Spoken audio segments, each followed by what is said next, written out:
Hello.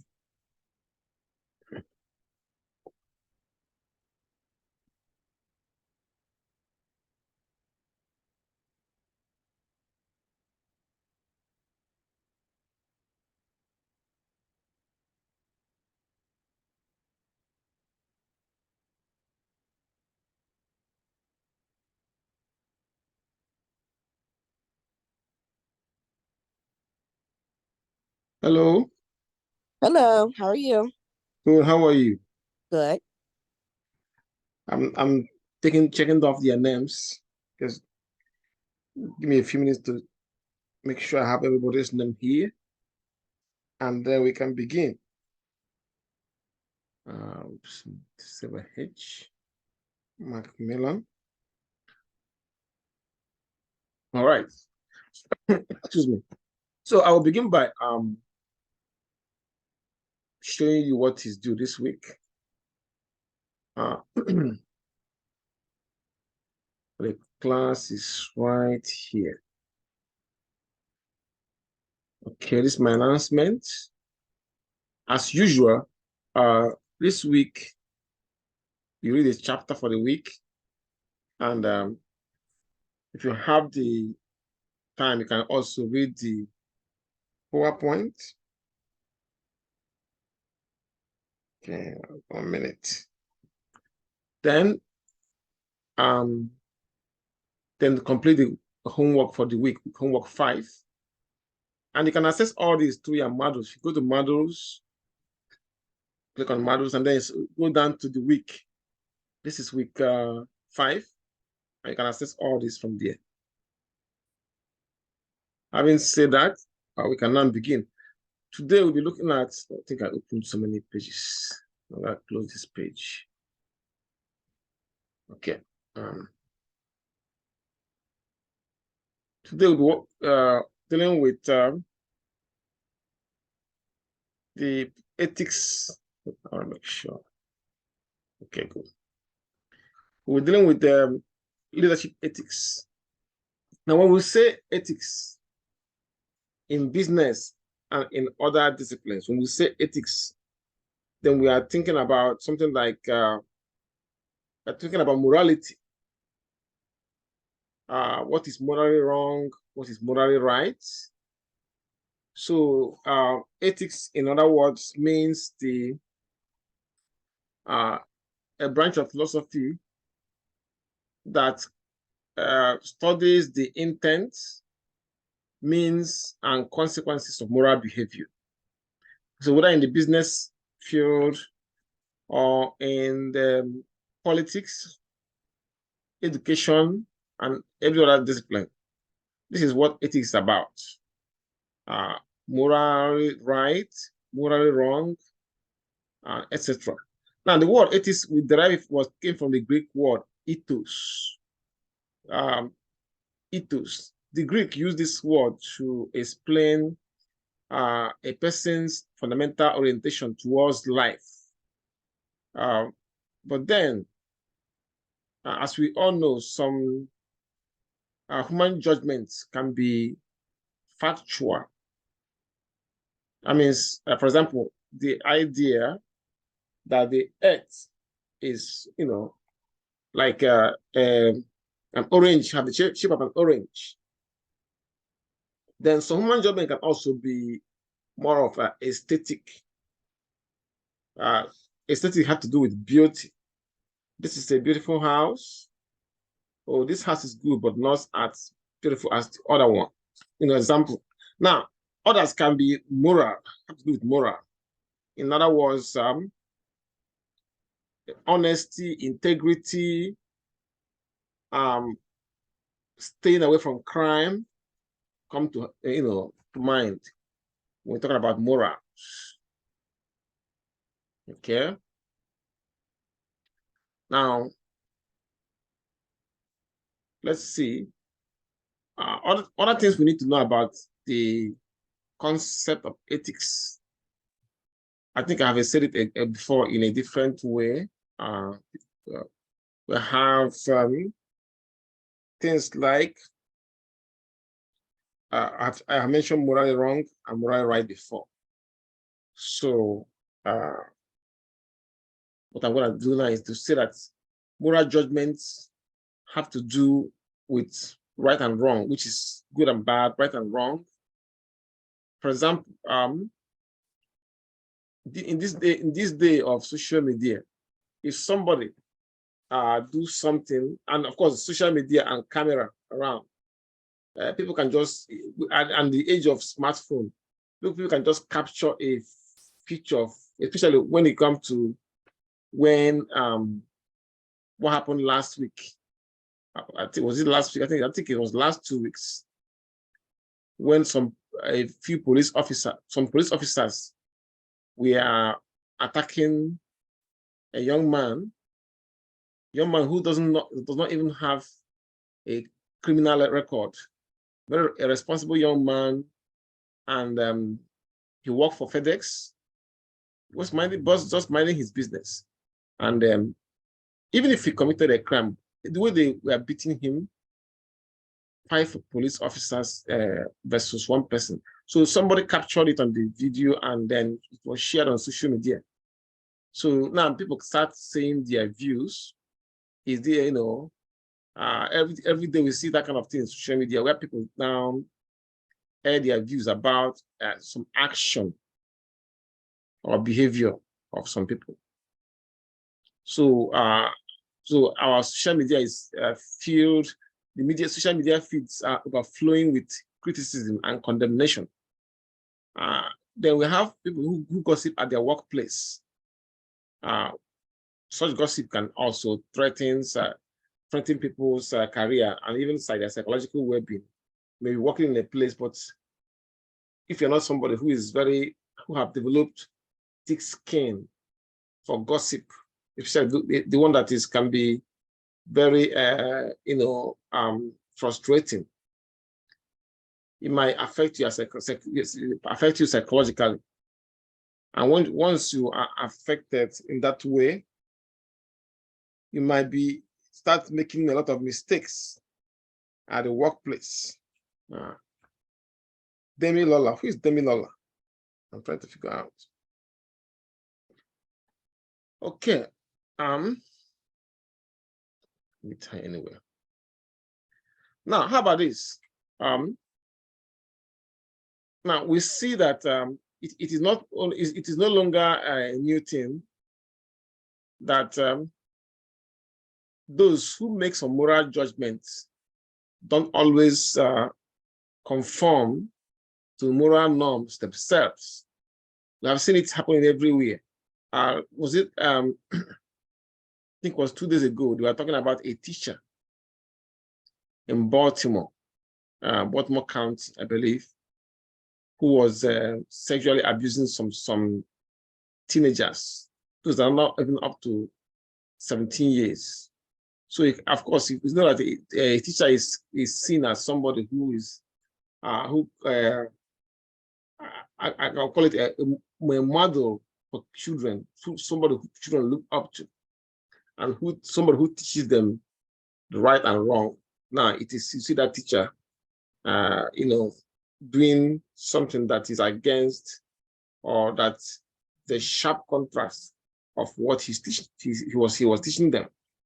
How about this? There are some politicians and religious leaders who oppose gay rights, but are later discovered to be gay themselves. They come to the TV and oppose it, and then when they go back, eventually we discover that some time ago, maybe somebody who they abused came out and then start talking about what they did.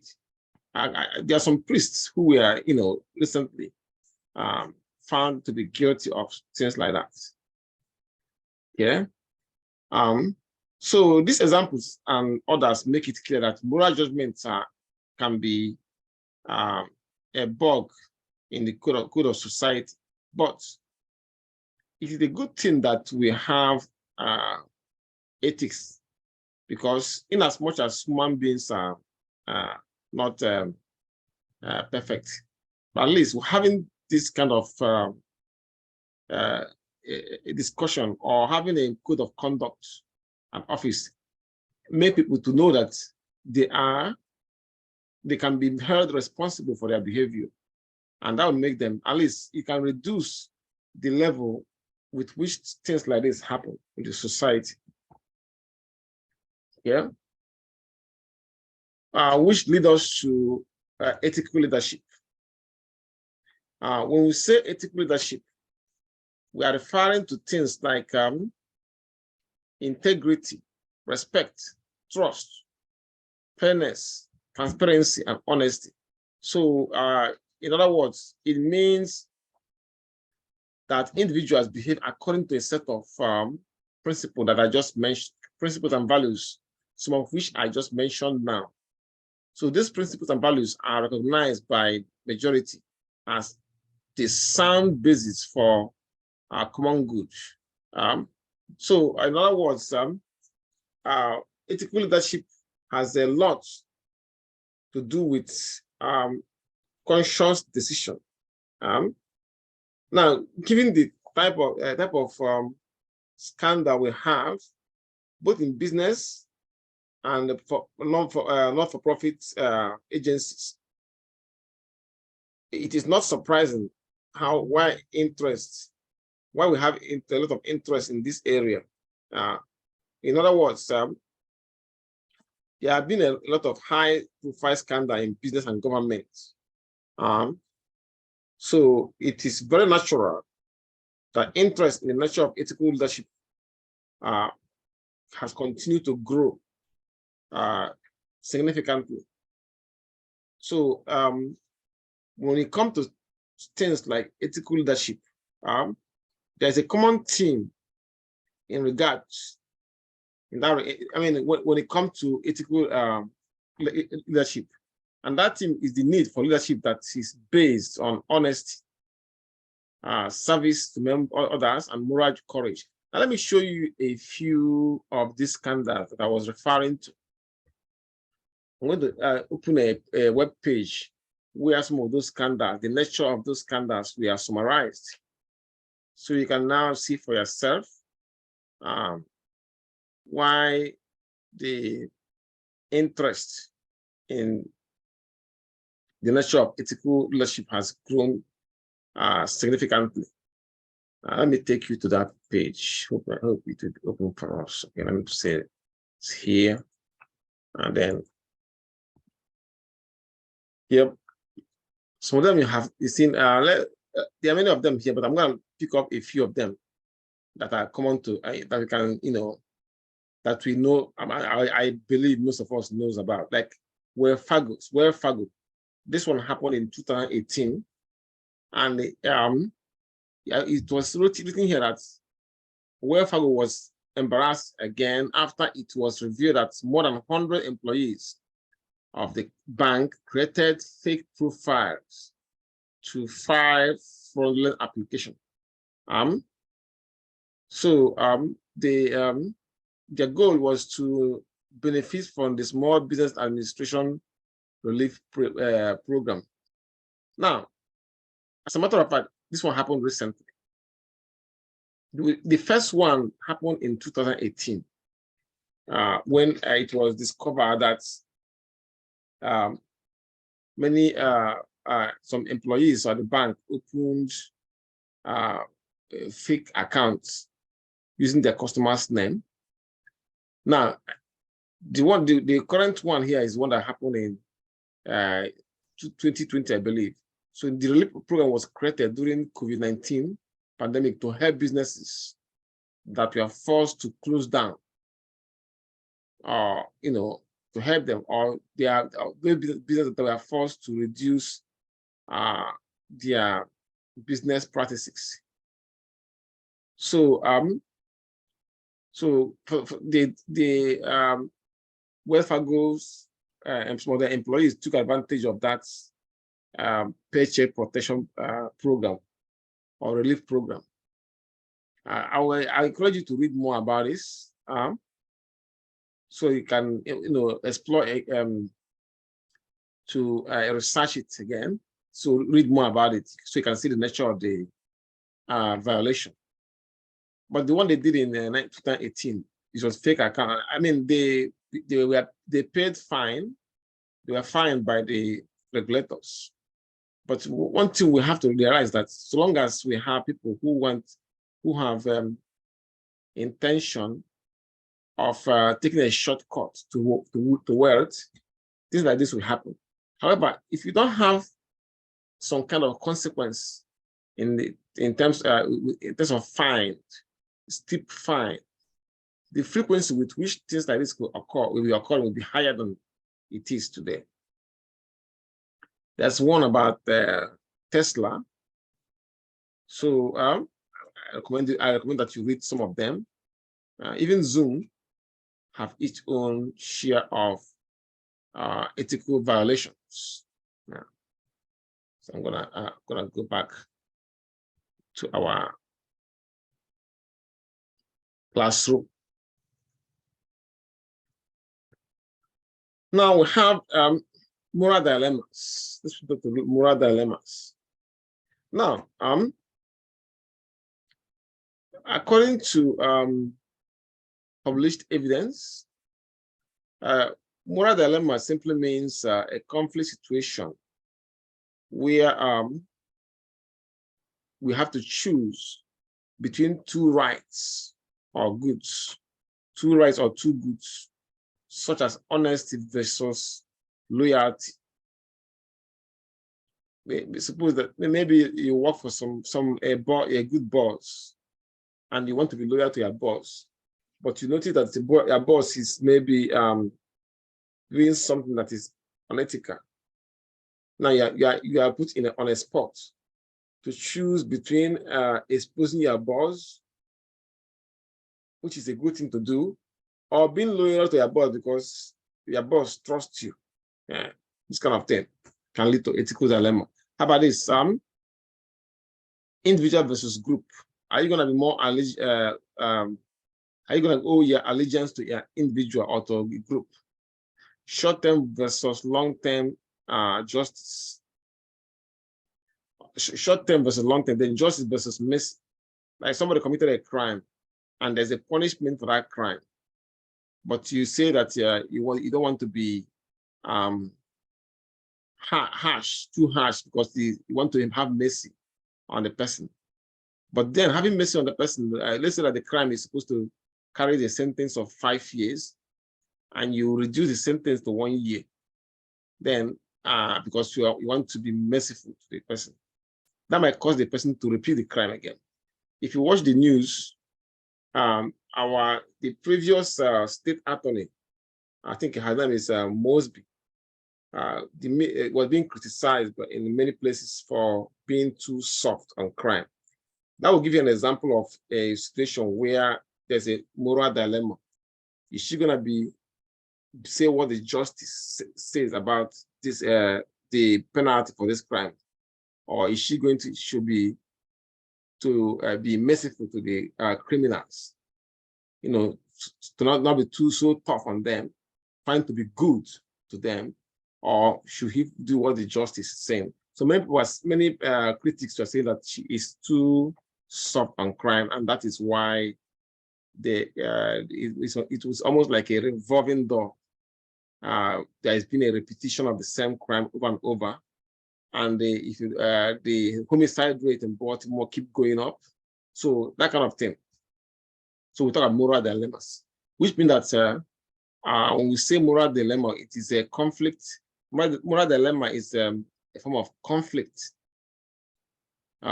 situation in which one have to choose, one have to make the choice. The choice you have to make choice, and those choice causes a moral harm, or it might cause a moral harm, or it might cause a moral harm, or the harm cannot be repaired. So you have to choose between two rights or two goods.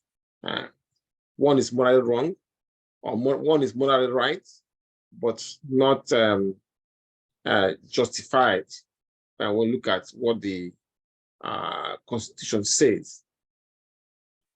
So I wrote here that Rochworth Kidder, an American author, identified 3 mindsets for addressing moral dilemmas. The first one is end-based thinking. here,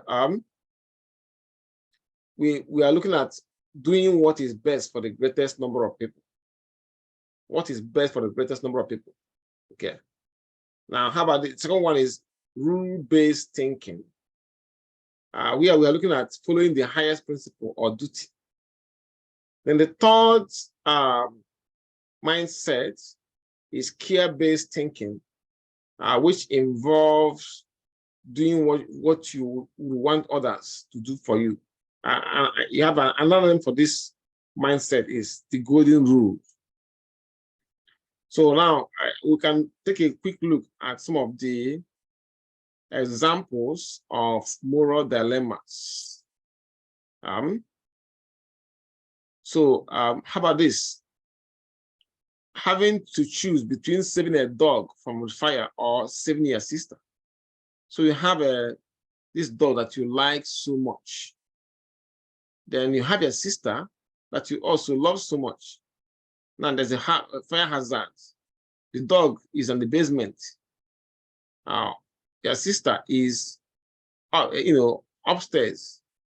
Now you can run upstairs and save your sister, but by the time you takes her out, the dog will be burned to death.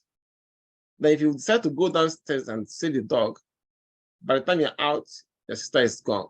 So now you have to make his choice between these two.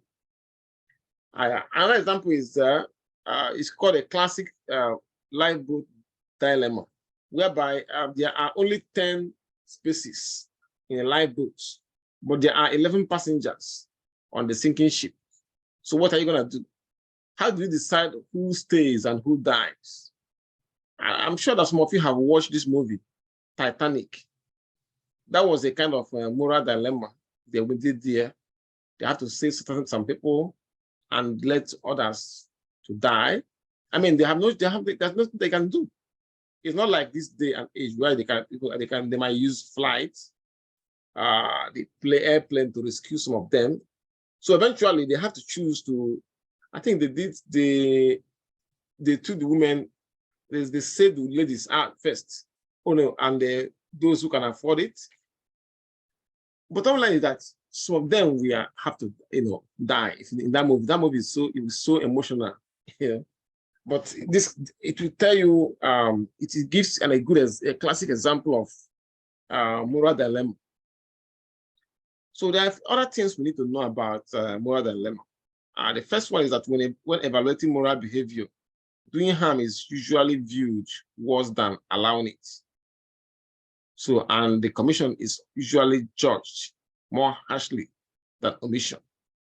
So, another thing that we need to understand is actually that four of them, that ethical questions are important in all areas of life. Because in all areas of life, we think about morality, what is morally good and what is morally bad, even on a personal level.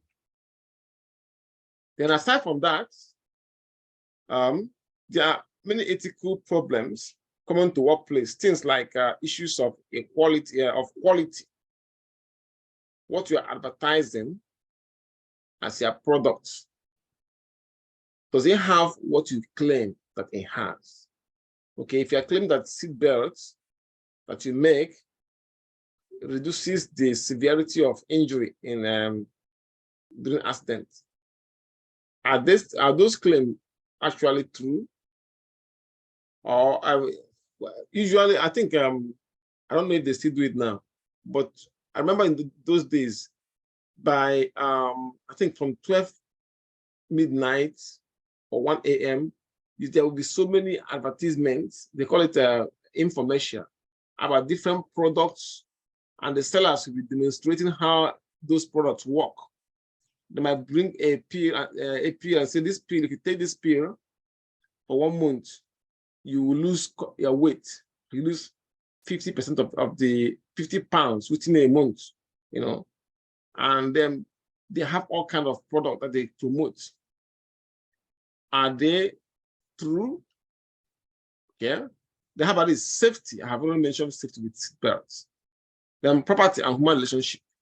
So aside from the moral issues created by development in science and technology, we also have there are other ethical problems that are common to workplace. So because of that, it is a leader is expected to understand and make judgment on all these difficult subjects. Any question before I continue? No.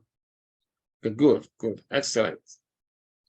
Now at this point, now we are going to take a look at the importance of ethical leadership. Okay, importance of ethical leadership. Now, organizations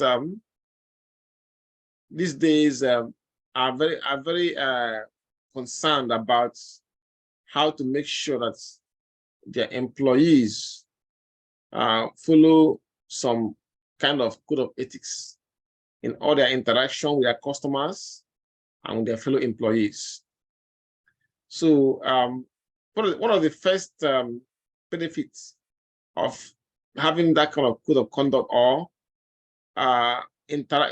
making sure that everybody in the company adheres to those code of ethics is that it leads to increased sense of belonging. Generally speaking, when a company values and individual values are aligned, and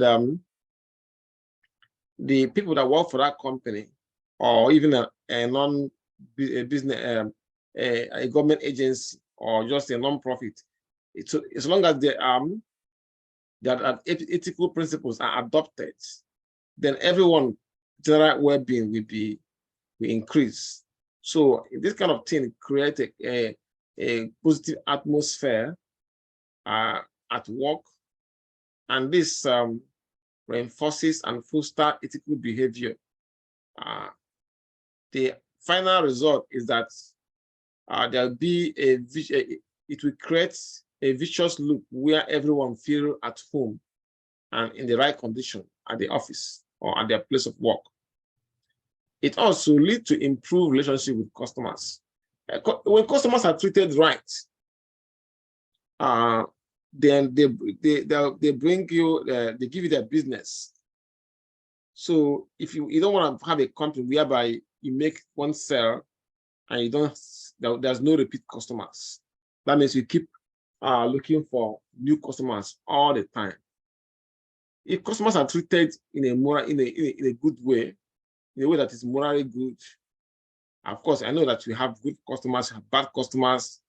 Sometimes customers can make you overreact. But if you take hold of, if your employees have control of themselves, and the customers feel they have made a good decision to work, customers feel that they are treated right, and then those customers will feel that they have made a good decision and to work with their company, especially when they experience or when they perceive or witness the ethical leadership and cultural values in your business or your agency. So customers who feel that way are encouraged to continue doing business with the organization that is, the affected organization. So when they do business with you, they also, because they will be talking to other people about the organization or their company. So through that way, they will boost your reputation more as one of the fair players in the market. Now, you will also gain respect from their host community or from the society where your business is based. Okay. So when organizations are led by ethical leaders who set good example for others, okay, then they become more respected. So this type of companies, these are the type of companies or even government agencies or non-profit organizations that people want to work for.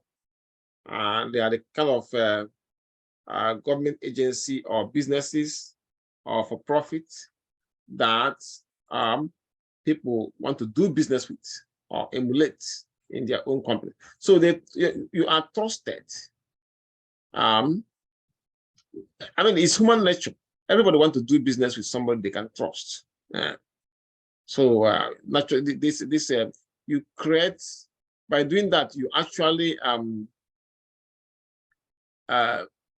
create a kind of goodwill in the society or in the community where your business is located. And that goodwill will bring more business to you.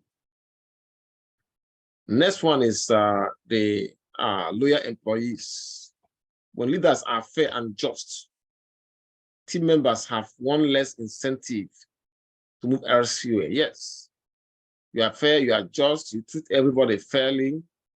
Then, in other words, every employee feels that their rights and their well-being are covered, protected by the by the company where they work. So in that way, if they feel that way, that means you as a leader is providing the optimal setting for those employees by inspiring, developing, and establishing a culture of trust and respect. So I mean, so when they feel that way, that means you are doing your job basically, and the outcome is always good, because you reap, the company will reap significant benefits. Things like less people will be leaving the company. That means you're gonna be keeping talented employees who will help to boost the output and and also make the company more competitive. Also, you have a more loyalty, more employee loyalty.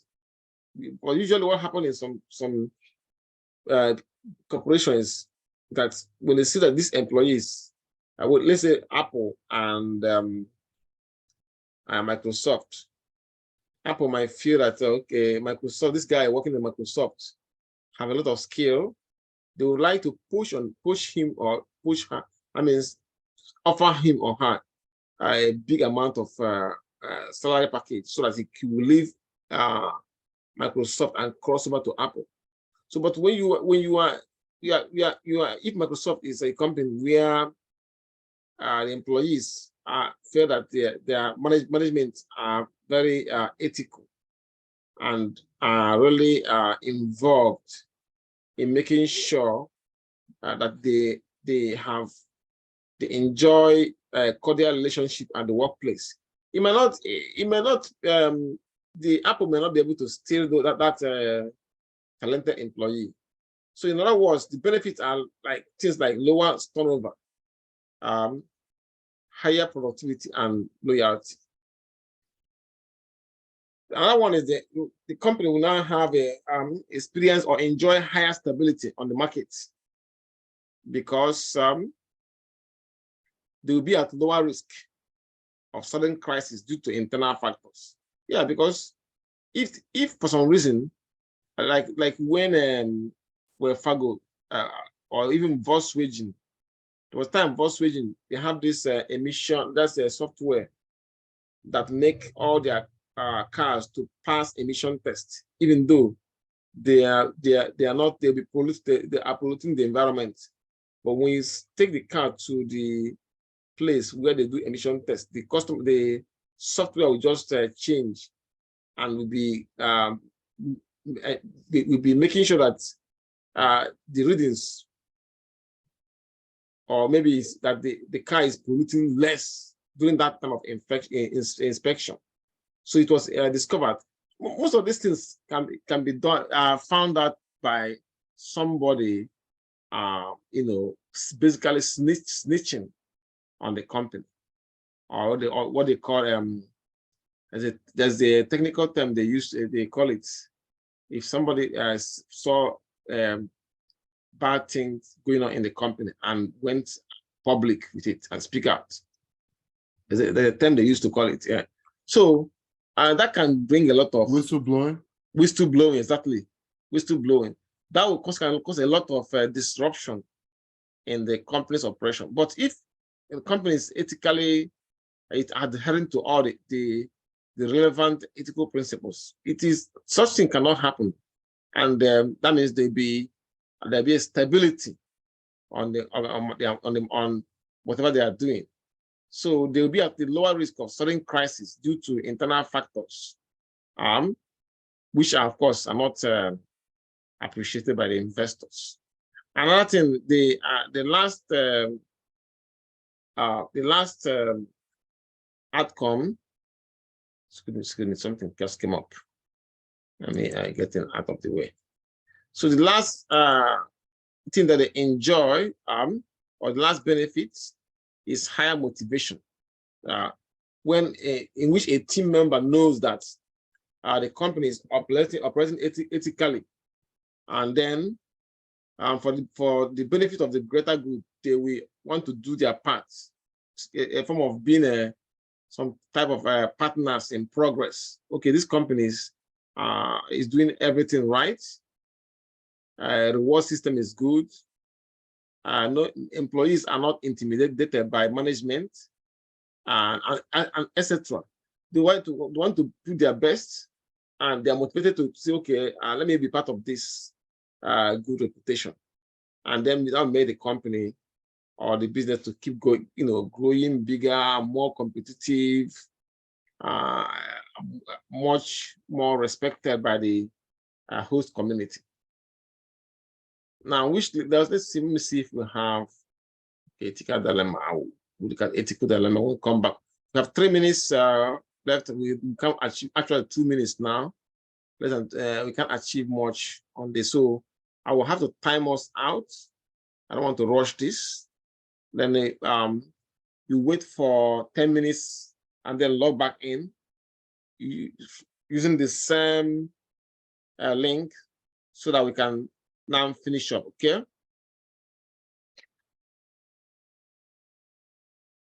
Hello, can you hear me? Yeah. Okay. So I'll time us out so that then you can log back in, but don't go yet. I want to make sure I have everybody's name here. Morrison is here. I'm looking for Donald Black. Is this Donald Black?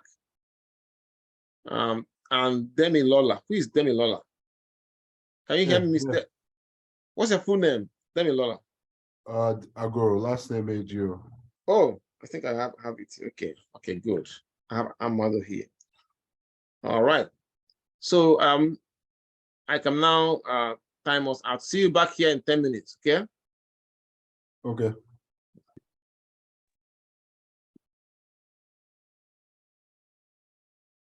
This doesn't